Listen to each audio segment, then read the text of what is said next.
ইউরোর পর তো আমাদের হারাতেই পারেনি, তাহলে ফ্রান্স আমাদের চেয়ে ভালো দল হয় কি করে? ফরাসিদের দাপটকে এভাবেই এক তুড়িতে উড়িয়ে দিলেন স্পেনের 18 বছরের তরুণ সেন্সেশন লামিন ইয়ামাল। মাঠের পারফরমেন্সে কিলিয়ান এমবাপ্পেরা আকাশে উড়লেও ইয়ামাল মনে করিয়ে দিলেন পরিসংখ্যান। নিজ নিজ ম্যাচগুলোতে জয় পেলে সেমির মঞ্চে মুখোমুখি হতে পারে এই দুই জায়ান্ট।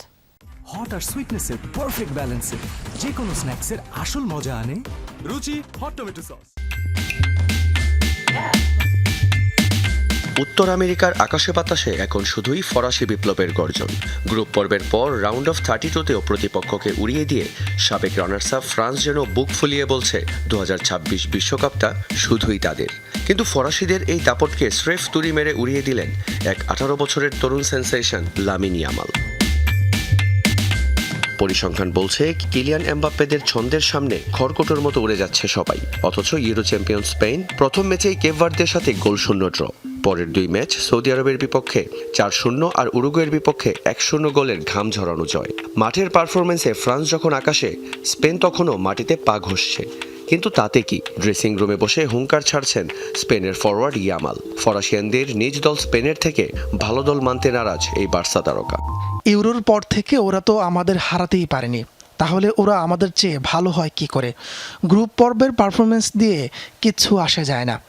আসল বিশ্বকাপ তো শুরুই হবে এখন নকআউট থেকে। আমি মনে করি না কোনো দল এখানে এককভাবে ফেভারিট।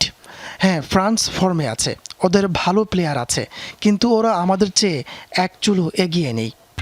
চোটের কারণে বিশ্বকাপের শুরুটা একাদশে থেকে করতে পারেননি এই স্প্যানিশ সেন্সেশন। তবে ইয়ামাল ভালো করেই জানেন আসল যুদ্ধটা শুরু হচ্ছে এখন। তবে আসল রোমাঞ্চ লুকিয়ে আছে অন্য জায়গায়। ড্রয়ের যে সমীকরণ, তাতে দুই দল যদি নিজেদের ম্যাচ জিততে থাকে, তবে সেমিফাইনালে দেখা হয়ে যাবে এই দুই চিরপ্রতিদ্বন্দ্বীর।